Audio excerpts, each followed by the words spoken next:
Thanks so much, Allison. Well, the big story making headlines this morning, again, several days after the attack on the U.S. consulate. This was the story that the Obama administration was sticking to. Listen. This was not a pre-planned, premeditated attack.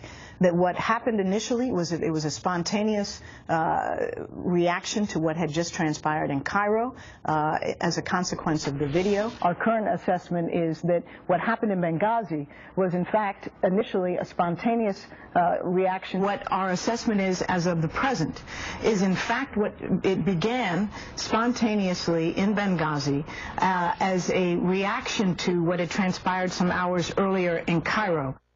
But as Fox News reports, the administration knew within the first 24 hours that it was a terrorist attack. So why were Americans left in the dark, and how could a potential cover-up impact the election? Here for a fair and balanced debate is Fox News contributor Angela McGlowan and liberal radio talk show host Mark Levine. Mark, let me start with you. This seems like a big problem for the president. I don't see it that way. Look, the president came out the morning after the attacks on September 12th, came out in the Rose Garden, told Americans these were acts of terror and promised to punish the perpetrators, and I have no doubt we will. It does take time to put all this intelligence together.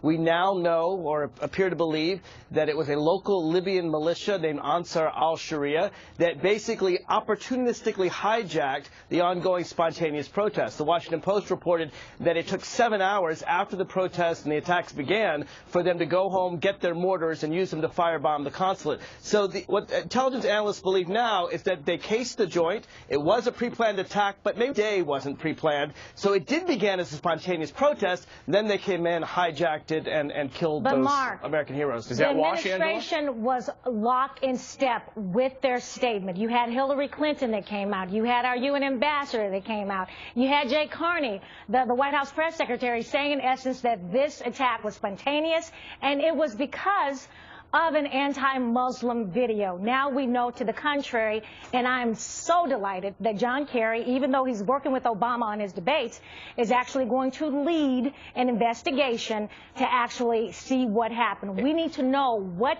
the White House knew and why we did not beef up security at our embassies, and the fact that a film came out in January, this anti-Muslim film came out in January. We used that to blame the attacks in Benghazi. Mark, and why the disconnect, though, when Fox News reporting 24 hours afterwards and our sources confirming that, and then, to my mind, I'm looking at the calendar here, September 11th, and then nearly 5 days later you have Secretary Rice up on the Sunday talk shows on 5 different shows vociferously defending this, Mark. Well, again, the President of the United States, within 24 hours, called this an act of terror. So we knew it was a terrorist attack. What we didn't know is exactly who did it and whether it was planned. And it turns out that, again, the terrorists saw this spontaneous protest against the video, the despicable video. They ran home. They got their mortars. It was only 7 hours after there were gun battles, after the attacks began, that they used those mortars. Angela, will this be a problem for the president come the debate? Foreign policy is up first in the debates. Yes, and I believe that this is going to be a problem, and as Ben Stein said and others, this could be worse than Watergate for the Obama administration. But the problem is, will the mainstream media actually report it? So people need to tune in to the debates, and Mitt Romney needs to hold Obama's feet to the fire. Mark, final word on the debate. Will it be a problem for the president? I don't think so. I think Americans want a president who waits till he has all the facts before he accuses people. You know, Mitt Romney came out on September 11th, broke the embargo about politicking on September 11th, and used it claiming Obama sympathized with terrorists. The football. Okay.